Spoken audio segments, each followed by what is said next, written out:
नमस्कार, स्वागत है आप सभी का। आज की इस वीडियो में अपन बात करेंगे the great French physicist Louis de Broglie. De Broglie का नाम तो आपने सुना ही होगा। अगर आपने फिजिक्स या केमिस्ट्री पढ़ी है तो डी ब्रोगली का नाम अवश्य ही सुना है।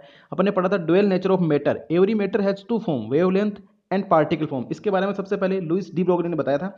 और जो लुइस डी ब्रोगली, इनका फुल नेम था Louis Victor Pierre Raymond de Broglie, और इनका जन्म 15 अगस्त 1892 को, और इनकी जो डेथ है वो 19 मार्च 1987 को हुई थी। और इनकी एजुकेशन है वो यूनिवर्सिटी ऑफ पेरिस से हुई थी। और इनको अपन बेसिकली क्वांटम थ्योरी के लिए जानते हैं। इनका क्वांटम थ्योरी में बहुत बड़ा कंट्रीब्यूशन है। और इनको wave nature of electron and de Broglie wavelength के लिए जाना जाता है। तो this is the basic information about de Broglie.